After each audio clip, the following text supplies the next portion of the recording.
인생의 표면에는 사실상 이렇다 할 것이 없습니다. 어쩌면 우리 인생의 가장 깊은데 숨겨져 있는 진짜 인생의 비밀이 있을지 모릅니다. 오늘 본문 마태복음 13장 44절, 천국은 마치 밭에 감추인 보화와 같으니 사람이 이를 발견한 후 숨겨두고 기뻐하여 돌아가서 자기의 소유를 다 팔아 그 밭을 샀느니라. 어느 고단한 농부가 밭을 갈다가 그 밭 밑에 보물이 숨겨져 있다고 하는 사실을 알았습니다. 아마도 이 농부는 그 밭의 소유주가 아니라 임대로 그 밭을 짓고 있었던 것 같습니다. 지금도 그렇습니다만 예수님 당시의 농부들은 그 땅의 주인에게서 땅을 임대받아서 농사를 짓는 일들이 흔히 있었기 때문입니다. 자, 우리가 상식적으로 생각해 봅시다. 밭을 갈고 있는데 내 밭이 아니에요. 임대를 받아서 농사를 짓고 있습니다. 그런데 그 밭에서 보물이 발견돼 자기가 알았어요. 그 보물을 합법적으로 가질 수 있는 유일한 방법은 밭을 사는 겁니다. 그죠? 이 사람이 밭을 살 능력이 있었으면 애당초 사서 농사를 지었을 거예요. 이 사람은 밭을 살 능력이 없는 사람입니다. 그런데 보물이 있다는 걸 알았으니까 어떻게 해야 돼요? 가진 걸 다 팔아서 모든 걸 총동원해서 그 밭을 사게 되는 겁니다. 그래도 되는 게 뭐냐면 남한테 빌려도 괜찮아요. 급전을 땡겨와도 괜찮아요. 왜냐하면 계약하는 즉시, 돈 건네는 즉시 밭에 가서 파가지고 보물의 일부를 여러분 같으면 어떻게 하겠어요? 시장에다 내다 팔아갖고 빌린 돈 갚아버리면 되잖아요. 그죠? 운항 이해할 수 있죠? 오케이. 그러니까 자기가 동원할 수 있는 모든 걸 총동원해서 밭을 사는 겁니다. 자, 예수님의 비유는 여기까지입니다. 인생에서 밭과 논 같은 건 정말 소중하죠. 땅 그러면 현대인들도 그냥 목숨 걸잖아요. 요즘 우리 동네 땅 한 평에 얼마나 합니까? 2, 3천만 원 합니까? 살인적인 가격이잖아요. 그죠?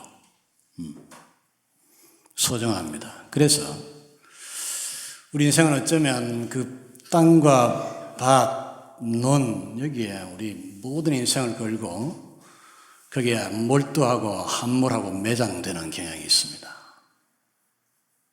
왜냐하면 밭에서는 우리 먹는 게 나오기 때문이잖아요. 우리 인생은 먹고 사는 것, 이 문제 때문에 전전긍긍하잖아요. 그러나 여러분, 우리 인생이라는 밭에는 비밀이 한 가지 있습니다. 그 밑에는 밭이나 논이나 땅보다 만 배나 소중한 보물이 숨겨져 있다고 하는 겁니다.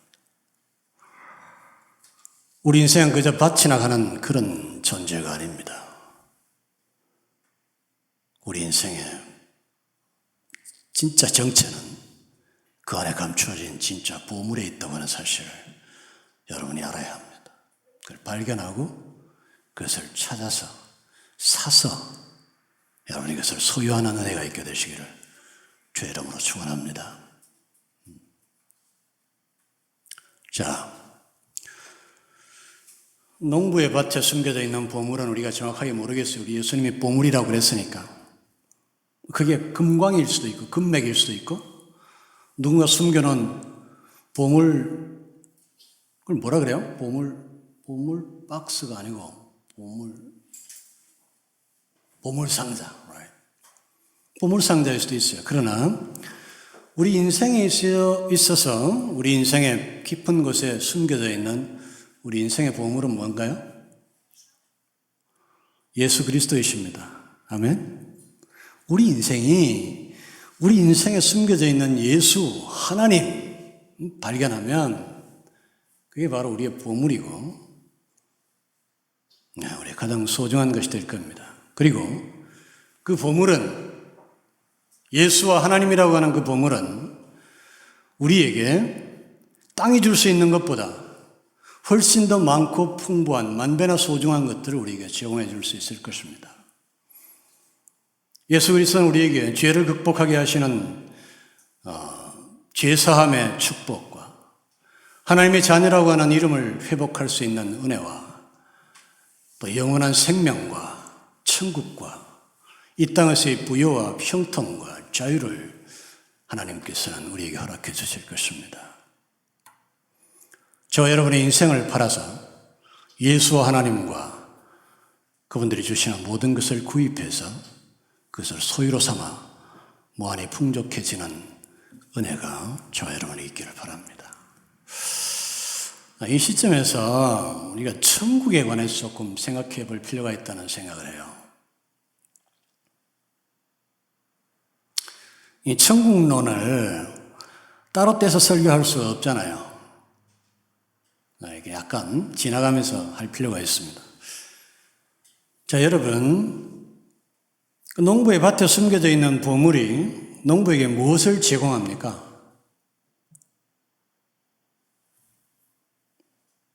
여러분, 만약에 농부가 밭을 갈다가 보물을 발견했어. 그래서 보물을 샀어요. 그럼 그 사람은 금방 가서 뭐 할 것 같아요? 보물 팔아서 뭐 할 것 같아요?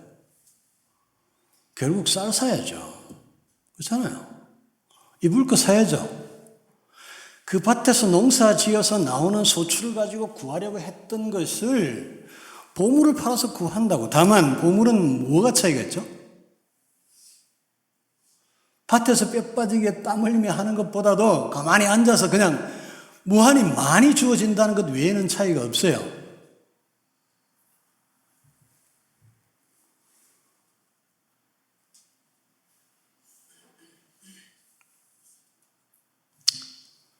우리가 예수라는 보물을 통해서 얻게 되는 모든 것들은 우리의 인생이라는 밭에서 기대하는 모든 것과 동일합니다. 이걸 잘 이해를 못 하시는 분들이 많은 것 같아요. 여러분, 월급 받아 사고 싶은 거 있죠? 학원에 사고 싶은 거 있잖아요. 뭐 하고 싶어요? 애들한테 좋은 옷 사주고 싶고, 맛있는 거 먹이고 싶고, 또 여유가 나오면 좋은데 여행 가고 싶고, 그런 거잖아요. 나는 돈 생기면 드론 사고 싶고, 이런 거란 말이에요. 멋진 카메라 사고 싶고, 이런 거야.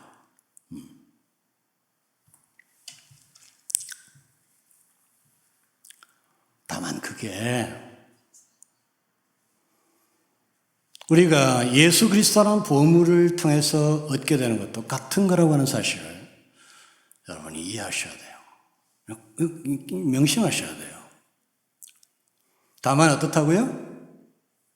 무한히 풍성하게 주어질 뿐이다라고 하는 거예요. 아멘? 네. 자, 구원론, 좀 더 이해하기 쉽게는 천국론. 나는 지루해서 천국 안 간다, 이런 사람이 있어요. 그런 얘기 들어봐요. 자기는 지루해서 천국 안 간대. 그러면은 안 지루한 지옥에 가려고?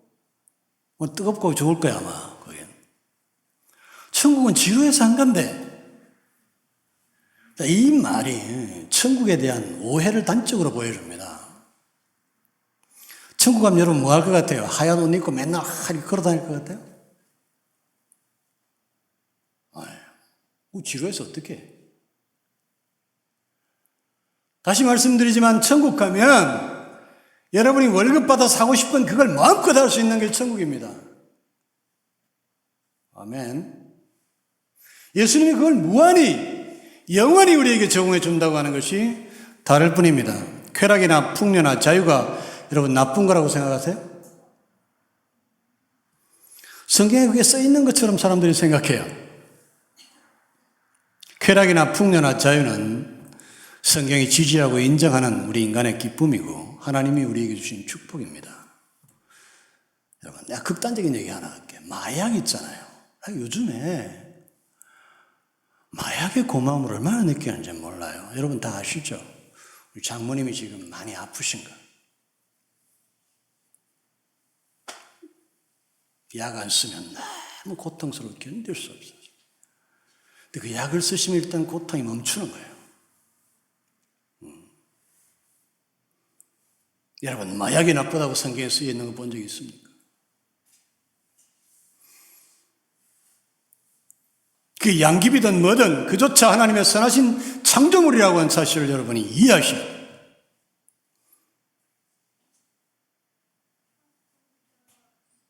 그것이 잘 사용되어지면 인간에게 얼마나 큰 위로와 도움이 되는지 여러분 아셔야 된다. 다만 이 마약이 나쁜 게 뭐냐면 그게 주는 기쁨은 잠깐이고 인생을 너무 오랫동안 파괴한다는 거예요. 시간의 문제라고요. 이해하세요? 이게 잠깐 기쁘고 영원히 망가지니까, 영원히 고통스러우니까 그게 문제라는 거예요. 여러분, 우리 인생들이 풍요에 사고 싶은 모든 것들이 천국에서는 허용된다고 하는 사실, 그러나 그것이 영원히 허용된다고 하는 사실, 끊어지지 않고 허용된다고 하는 사실, 그것이 천국이라고 하는 사실을 이해할 수 있게 되기를 바랍니다. 풍요, 부여, 자유, 기쁨,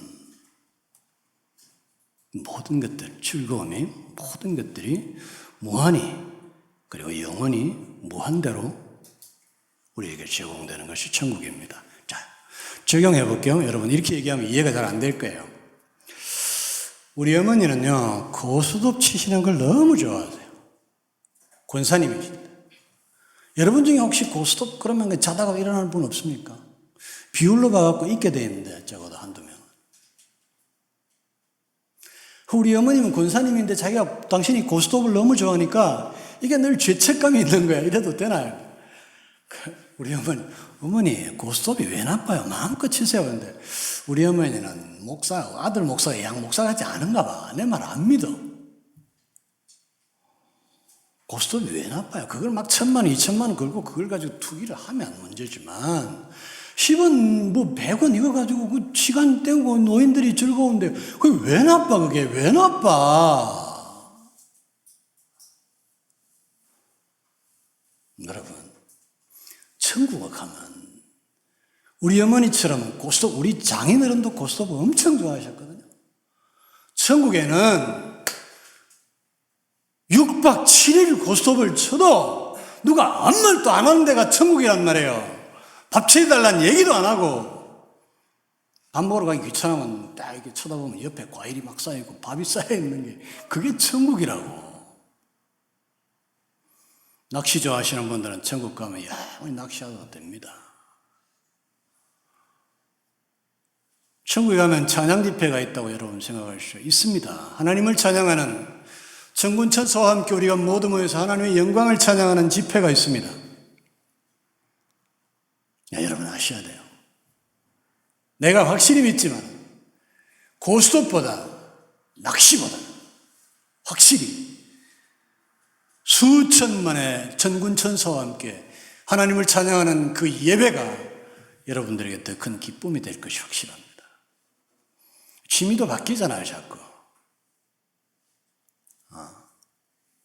난 요즘 빠져있는 취미가 서예하는 거하고 붓글씨에 빠져있어요.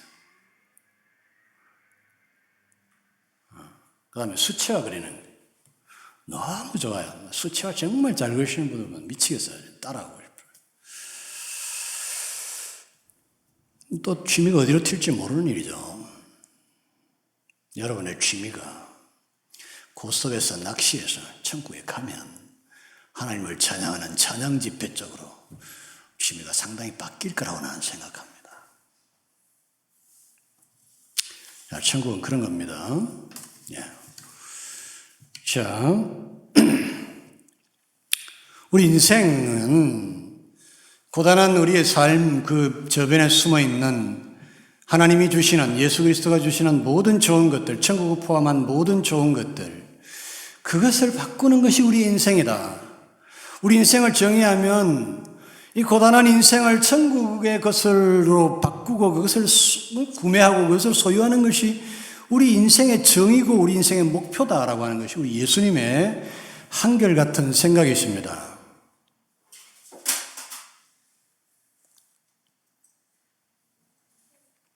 자, 저는 이 예수님의 생각이 마태복음 13장 44절에 드러나고 있는 이와 같은 예수님의 생각이 예수님의 한결같은 인생관이고 우주관이고 세계관이고 구원관이고 천국관이고 그분의 사고의 패러다임의 중심에 있다고 하는 사실을 변치 않는 한결같은 예수 그리스도의 사고방식이라고 하는 사실을 지금 이 시간에 여러분에게 강조합니다. 예수님의 생각의 중심이란 말이에요. 이게 변하지 않습니다. 그러니까 우리 예수님한테는 전에는 몰랐는데 이게 새로 깨달았다 이런 거 없어요. 아멘. 그분은 처음부터 하나님이시기 때문에 근데 몰랐는데 요즘 와가 새로 깨달았다 이런 거 없다고요. 처음부터 그 생각이시고 창조 이전부터 그 생각이시고 영원토록 같은 생각을 가지고 계신 분이란 말이에요. 그렇기 때문에 제가 강조하고 싶은 것은 그분이 이사야에게 영감을 줄 때도 같은 생각을 하셨다고. 그분이 모세에게 그분의 말씀을 주실 때도 같은 생각을 하고 있었다고요. 그분이 오늘 마태복음에서 이 세상에 오셔서 공생애를 사는 기간에도 같은 얘기를 하고 있시고 하늘로 승천하시고 난 다음에 그의 제자 바울을 통하여 성경을 짓게 하실 때도 같은 생각을 하고 있으셨단 말이에요. 변하지 않는다. 그러니까 성경에는 늘 이 동일한 우리 예수님의 생각이 드러나겠죠. 아멘? 성경 어디를 찾아봐도 같은 생각이 드러납니다. 같은 생각을 하신다는 거예요. 제자란 뭐냐 하면 성경 전체에 나타난 예수 그리스도의 사상과 패러다임을 이해하고 그것을 배우고 숙달해서 그분과 함께 그걸 공유하는 게 제자입니다.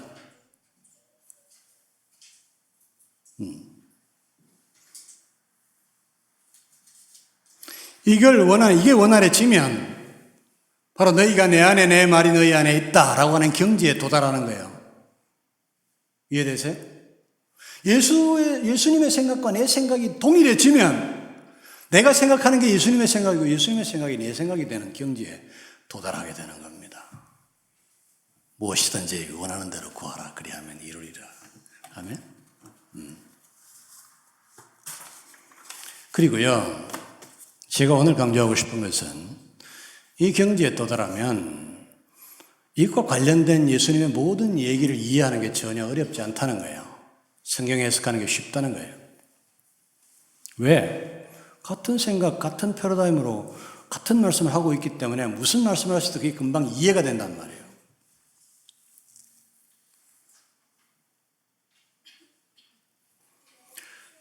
도마문서 97번째 메모에는 도마문서입니다. 사복음서가 아니고. 도마문서 97번째 메모에는 이런 얘기가 나와요.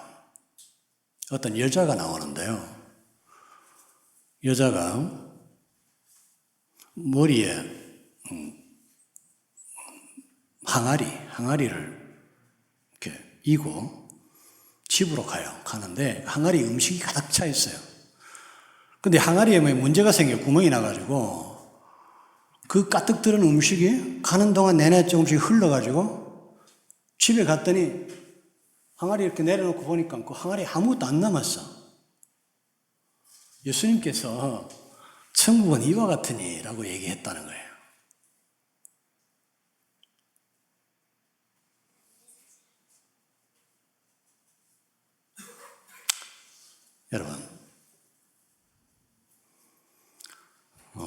여러분은 예수님의 제자이지만은 제 제자이기도 합니다. 제가 지금까지 한결같이 여러분에게 가르쳐 드리고 했던 것을 기반으로 해서 보면 이 도마문서에 나타나는 이 여자의 비유가 뭘 의미하는지 조금 감이 오십니까?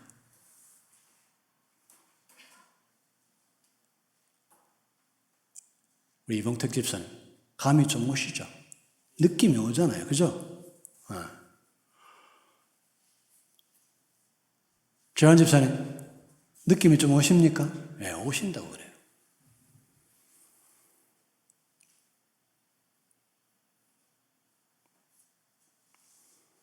우리가 좀 정확하게 하기 위해서 본문을 한번 읽어볼까요? 그 도마복음에 나타나는 97번째 본문을 좀 읽어볼 필요가 있는데, 한글로 읽어드리면 좋겠는데, 한글이 제가 볼 때 번역이 왔다 갔다 해요. 하는 사람에 따라서. 또 지금 제가 헬라어 원문을 구할 수도 없고, 영어는 상당히 충실하게 헬라어와 같은 말, 라틴 계열이 같은 말이기 때문에 영어는 굉장히 정확하게 번역이 될 수밖에 없는 구조가 있습니다. 영어로 잠시 한번 보기 짧기 때문에 보겠습니다. Jesus said, 예수님 말씀하셨어요. The Father's kingdom, 하나님의 나라, is like a woman, 어떤 여자 같아요. Who, 어떤 여자냐면 was carrying a jar full of meal, 음식이 가득 차 있는 jar, 항아리를 carrying하는 여자와 같다는 거예요. While she was working alone, 그녀가 working alone 하는 동안에, working alone 어디를 하냐면 distance road예요. 여러분, 먼 길을 working alone 했다고 말씀. 우리 예수님이 먼 길을 이 여자가 갔다라고 얘기해요. 이 당시에 여러분, 먼 길은요, 장난 아닌 거리입니다.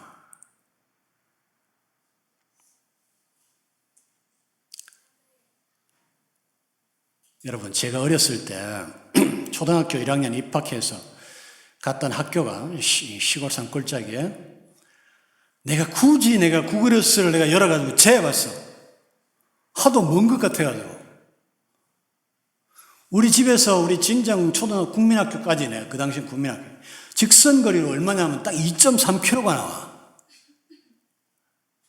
그 거리가는요, 지금 우리 교회에서 어디까지 하면 홍대 뒤편까지야. 이 거리를 우리 흔히가 이제 올해 1학년 들어가잖아. 매일 아침 저녁으로 걸어 다녔다니까 1시간 이상 걸렸어요.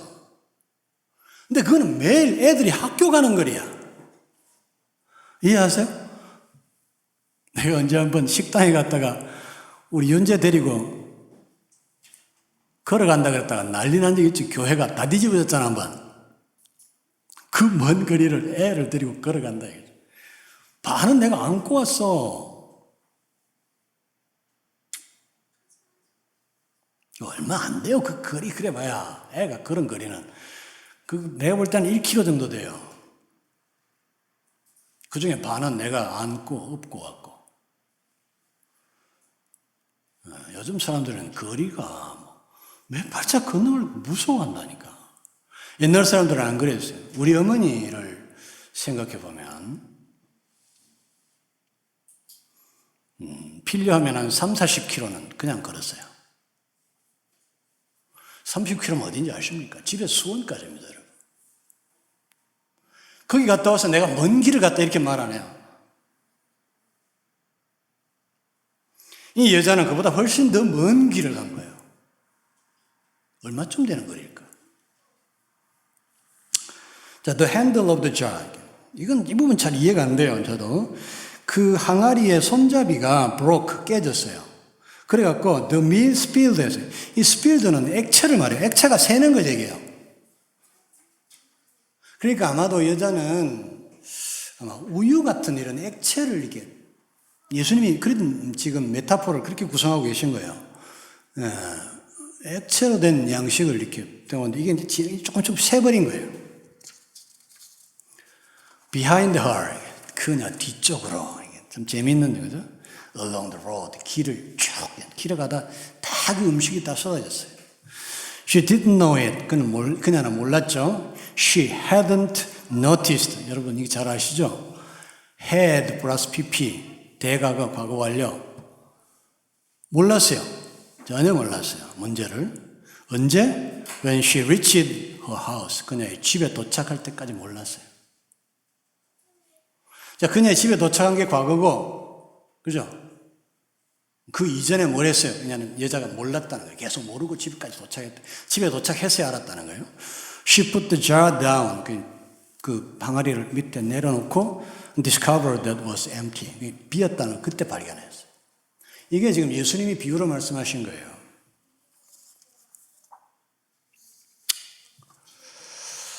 여러분, 이 비유에서 이 하우스, 그냥 이 집에 도착했다라는 하우스가 어디 같아요? 최대의 난관이다, 이제. 이제 집은, 하우스는 어디 같아요? 예수님의 비유에서.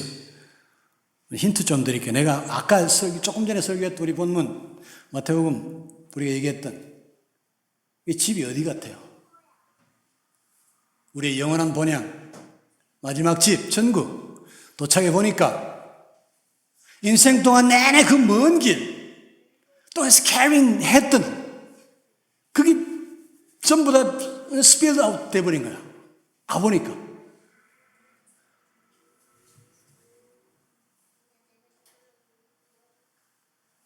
이해되시죠? 인생 그렇게 살면 안 된다는 거예요. 여러분, 지금 제가 오늘 본문을 선택한 이유가 있습니다. 이 본문과 도마복음에 나타나는 이 97번째 비유, 예수님의 비유가 같은 말씀을 하고 있다는 거예요. 같은 얘기를 하는 거예요.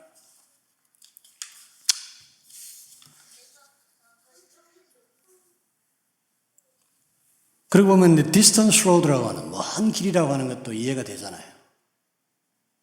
이게 실제 생활에서는 이게 조금 이렇게 적당한 비유가 아니에요. 이 디스턴스 로드를 이렇게 그 먼 길을 여자가 이고 가면서 한 번도 안 내려봤다고? 말이 돼요? 안 되죠. 그러니까 실제 상황에서는 이게 말이 안 되는 비유예요. 그런데 메타포로서는 정확한 비유란 말이에요. 메타포라고 단어를 써서 좀 어려운 단어를 써서 죄송해요. 이게 비유 이렇게 번역되는데 정확하지 않은 거예요. 비유는 뭐뭐 같다, 뭐뭐다 이렇게 하는 게 은유, 직유, 비유인데 메타포는 뭐냐면 어떤 스토리가 있고 거기에 상하는 다른 스토리가 있을 때 그걸 메타포라고 불러요. 이 지금 여자 얘기가 있잖아요. 그리고 거기다 우리 인생을 대입했잖아요. 그죠?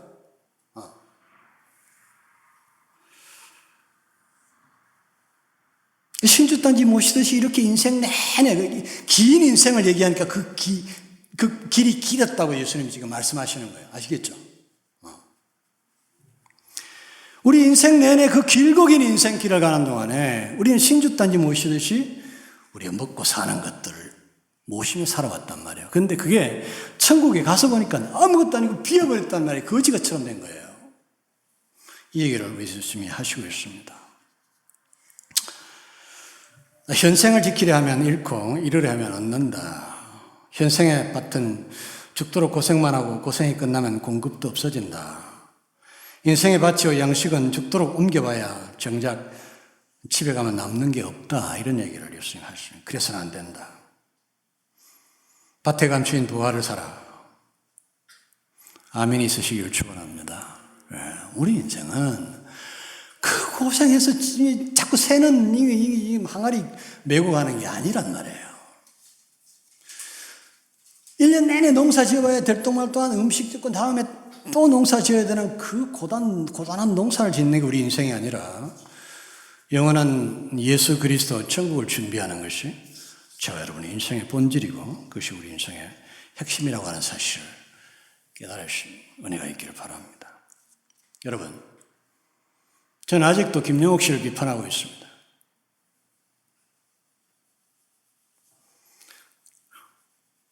김영옥 씨가요, 이 도마기록 91번째 메모에 대한 자기 생각을 진술한 적이 있어요.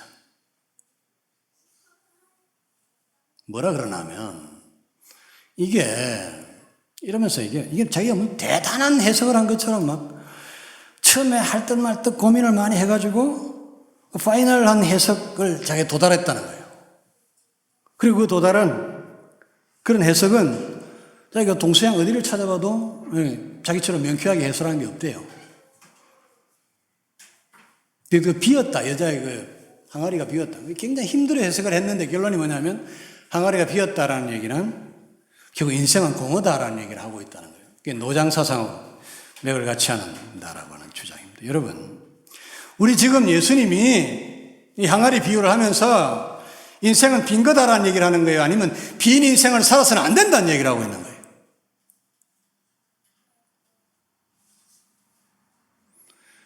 너희들 인생 그대로 살면 비는 거기 때문에 그런 인생을 살아서는 안 되고 밭에 감추인 보화를 사야 된다라는 얘기를 하고 있는 거잖아요. 근데 왜 이따위 헛소리를 하는 거예요? 그리고 그게 무슨 대단한 해석인 것처럼 자화자찬을 늘어놓고 있단 말이에요. 우리 집사님들 눈치를 채는 부분이라 들으면 왜? 우리 예수 그리스도의 멘탈, 그분의 패러다임, 그분의 사상 다 이해하고 있기 때문에 읽으면 그냥 오는 거예요. 이게 뭐가 어려워?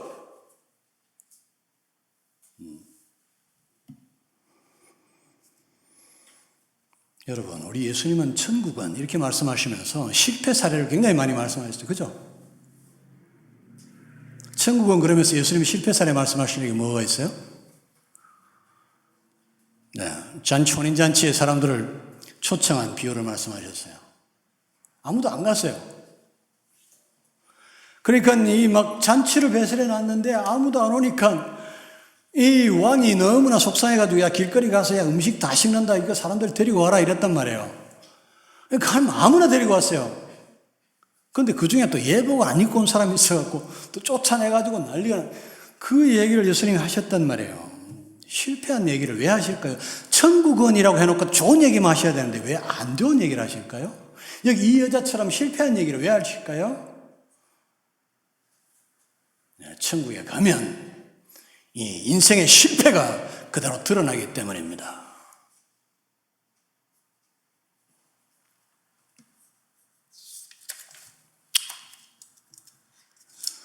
자, 이 사람은 성경 전체가 보여주는 예수와 혹은 예수의 생각과 사상과 패러다임을 공유한 적이 없습니다. 예수에 대하여 성경에 대하여 무지합니다. 우리 집사님들보다 못합니다. 근데요, 사람들이 성경에 대해서 못할 수도 있고 모를 수도 있어요. 그렇잖아요. 그런 걸 가르쳐주기 위해서 교회가 필요한 것이고 목사가 필요한 것입니다. 문제는 이 사람은 이 무지한 사람이 성경에 통달한 사람처럼 군다는 게 문제입니다. 이런 경우가 있는지 모르겠다니까.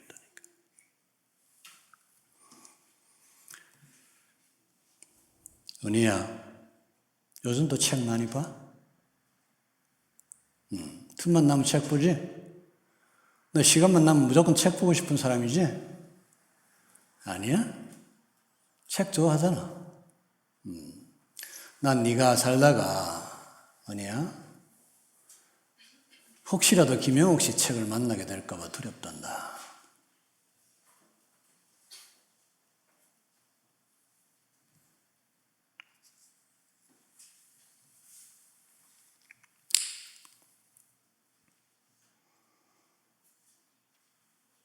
근데 언젠가 보게 될 것 같은 느낌이 자꾸 드는 거예요.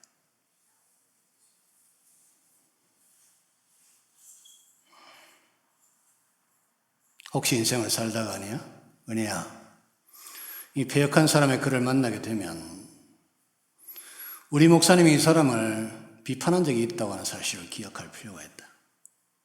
응? 합당하게 비판했다고 하는 사실을 기억할 필요가 있다. 내가 이 설교를 인터넷에 올려놓을 테니까 필요하면 찾아봐. 나중에 10년 후라도 좋고 30년 후라도 좋으니까.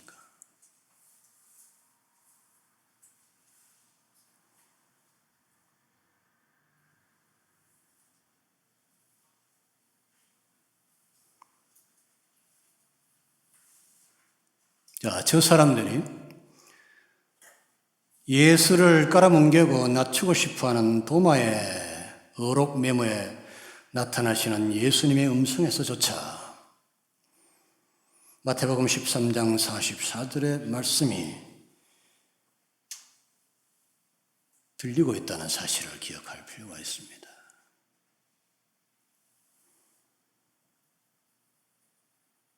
머리에 항아리를 이고 먼 길을 헛수고한 여인처럼 되지 말고 우리 인생의 밭을 팔아 예수 하나님의 아들 그의 구원 그 영혼에 대한 보증과 은혜와 은사들로 축복된 인생을 살아가는 저와 여러분 되시기를 주의 이름으로 축원합니다.